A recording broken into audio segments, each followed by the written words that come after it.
অনেক সময় আমরা দেখি হাসপাতালে ক্যান্সারের থার্ড স্টেজে চলে গেছে, লোকটা হ্যাংলা হয়ে চিকন হয়ে হায়রে কি কষ্ট পায় দেখি না। বিষ্ণু বলে একটা দোয়া যদি কেউ অন্যের কোনো বিপদ দেখে পড়ে, ওই বিপদ তার জীবনে কখনো আসবে না। অনেক সময় হয় যে আমরা মহাসড়ক দিয়ে যখন চড়ি, দুর্ঘটনায় আইরে আল্লাহ, দুর্ঘটনায় মানুষের মাথা একদিকে, দেহ আরেকদিকে, ব্লিডিং, এরকম হয় না? বিশ্বনবী বলেন এই দুর্ঘটনা দেখে কেউ যদি এই দোয়াটা পড়ে, তার জীবনে সে কোনোদিন এরকম অ্যাক্সিডেন্টের সম্মুখীন হবে না।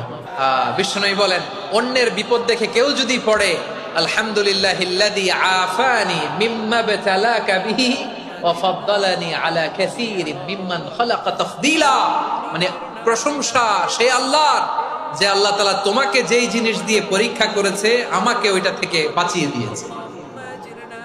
তোমাকে আল্লাহ যেই বিপদে ফেলেছে, আমাকে ওই বিপদ থেকে তিনি মুক্ত রেখেছে, আর তার অনেক সৃষ্টির উপর আমাকে তিনি প্রাধান্য